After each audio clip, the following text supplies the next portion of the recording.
Leaders need to be more sensitive on issues pertaining to Mara. GST repayment trust funds short of 19.4 billion ringgit.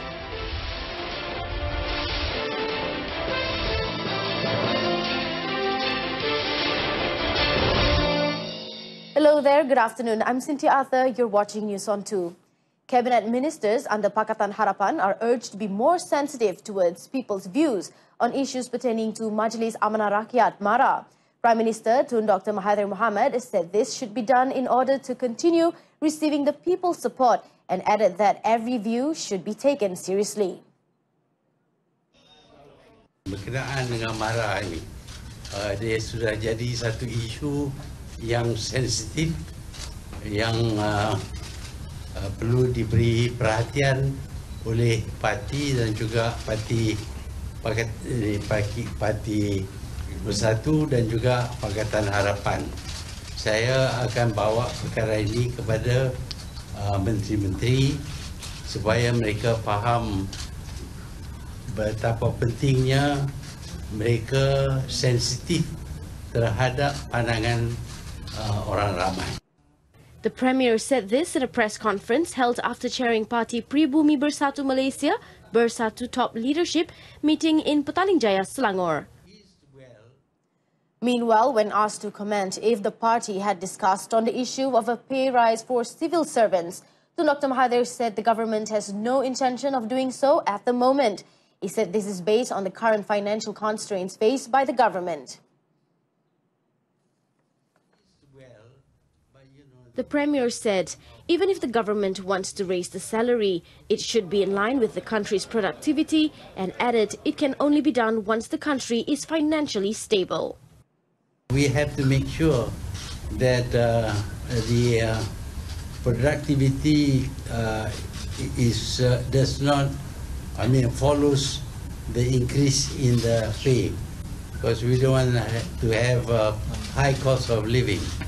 On the other hand, if we can't go too rapidly with an increase in minimum pay, because it affects the government, and the government today is not having an easy time trying to raise funds. We have to pay our debts, we have to service our debts, and this is not the right time for us to be giving higher pay for civil servants. The Kuala Lumpur High Court yesterday rejected a gag order application by former Prime Minister Datuk Seri Najib Tun Razak to restrain the media from publishing discussions on the merit and charges made against him before the start of the trials next year. Judge Muhammad Nazlan Muhammad Ghazali denied the request as the applicant had fallen short of his establishing case, and it also violates the freedom of speech as provided for by the Constitution. Following the dismissal, Judge Muhammad Nazlan set the date of trials for the 7 charges made against him to be held on 12 to 28 February 2019 and 4th to 29th March 2019. The charges involved criminal breach of trust, money laundering and abuse of power. Datuk Seri Najib's defence team is led by Tan Sri Muhammad Shafi'i Abdullah, while the prosecution is led by Deputy Public Prosecutor Dato' Muhammad Hanafiah Zakaria. Tan Sri Muhammad Shafi'i said an appeal would be filed on Monday with regards to the gag order. The Customs Department has confirmed that there is a shortfall of 19.4 billion ringgit in the trust fund created for the purpose of GST repayment as of 31st May 2018.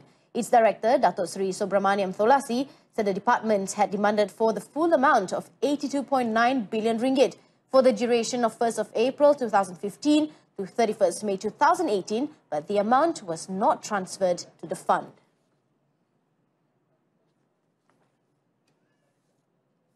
Datuk Seri Subramaniam in a statement said, of the total amount, 63.5 billion ringgit had been paid through the trust fund.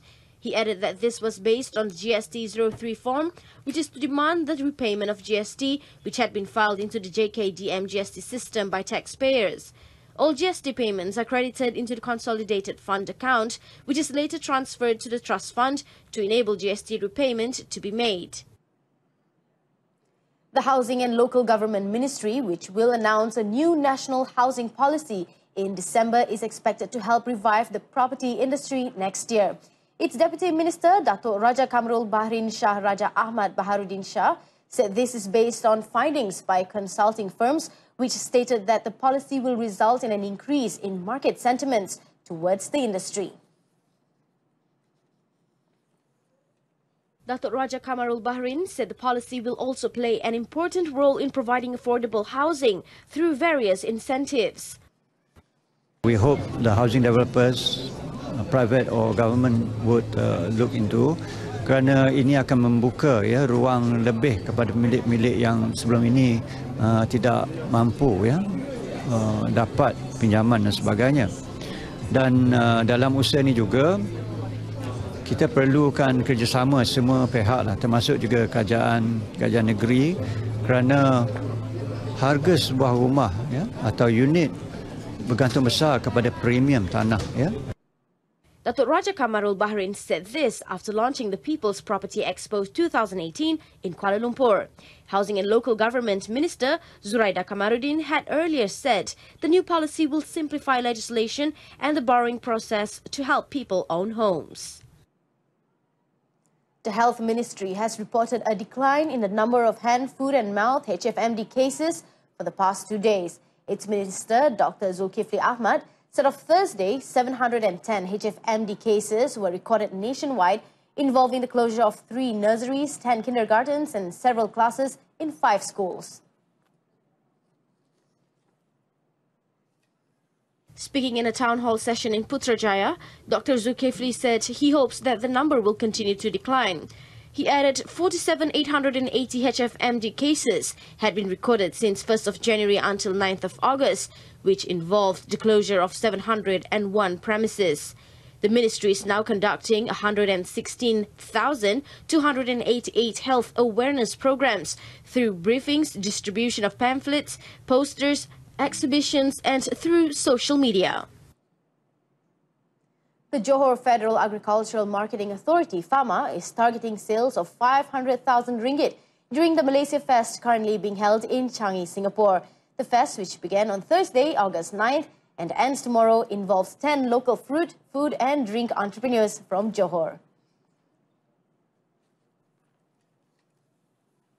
State Exco member Dr. Shaharuddin Jamal said the involvement of local entrepreneurs will help in promoting their products to the international market and at the same time increase the country's income.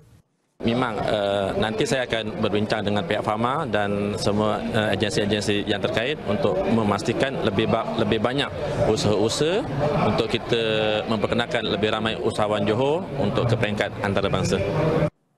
Dr. Shaharuddin, who held a working visit to Malaysia Fest 2018 in Changi, Singapore, witnessed the signing of a trade agreement between Johor entrepreneurs, Asia Marketing with Singapore's Allmensch.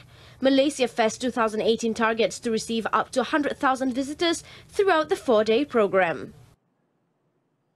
This afternoon's edition of News on 2. In our top story, GST repayment trust fund short of 19.4 billion ringgit.